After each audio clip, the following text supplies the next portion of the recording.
Tu n'as pas besoin d'être riche pour obtenir un crédit immobilier. Tu as besoin d'avoir le bon dossier. Et aujourd'hui, je vais te montrer exactement comment le construire. Première chose à comprendre. Quand tu demandes un crédit immobilier, la banque regarde 4 choses. Ton taux d'endettement, ton apport, ta stabilité professionnelle et ton historique bancaire.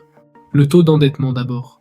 En 2026, la règle est claire. Toutes tes mensualités de crédit réunies ne doivent pas dépasser 35% de tes revenus nets. Tu gagnes 2000 € par mois. La banque accepte maximum 700 € de mensualité. C'est la limite légale. Elle ne peut pas y déroger.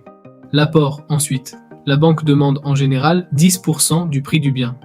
Pour un appartement à 150 000 €, c'est 15 000 € d'apport. Cet apport couvre les frais de notaire et rassure la banque sur ta capacité d'épargne. Si tu n'as pas encore cet apport, tu économises d'abord, ou tu regardes les dispositifs d'aide comme le prêt à taux zéro pour les primo-accédants.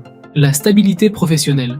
Les banques adorent les CDI. Si tu es en CDI, depuis plus de 3 mois, tu es en bonne position. Si tu es indépendant ou auto-entrepreneur, la banque regarde tes 3 derniers bilans. 2 années bénéficiaires suffisent souvent pour obtenir un accord.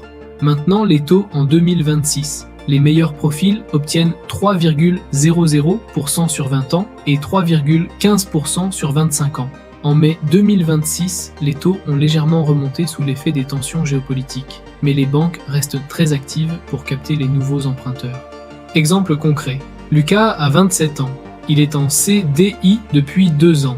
Il gagne 2400 € par mois. Il a économisé 18 000 €. Il veut acheter un appartement à 160 000 € à Nantes. Son apport couvre les frais de notaire. Il emprunte 145 000 € sur 20 ans à 3,26%. Sa mensualité est de 825 €, soit 34% de ses revenus. Juste en dessous de la limite, la banque dit oui. Le conseil le plus important, ne va pas voir qu'une seule banque. Compare au minimum 3 établissements, ou passe par un courtier comme Preto ou CAFPI. Le courtier négocie à ta place auprès de dizaines de banques, et il est souvent gratuit car c'est la banque qui le paie. Quelques dixièmes de points de différence sur ton taux, c'est plusieurs milliers d'euros économisés sur 20 ans. Dans le prochain épisode, on voit comment trouver un bien rentable. La méthode exacte pour ne pas se tromper. Abonne-toi à Times to Capital pour ne pas le rater.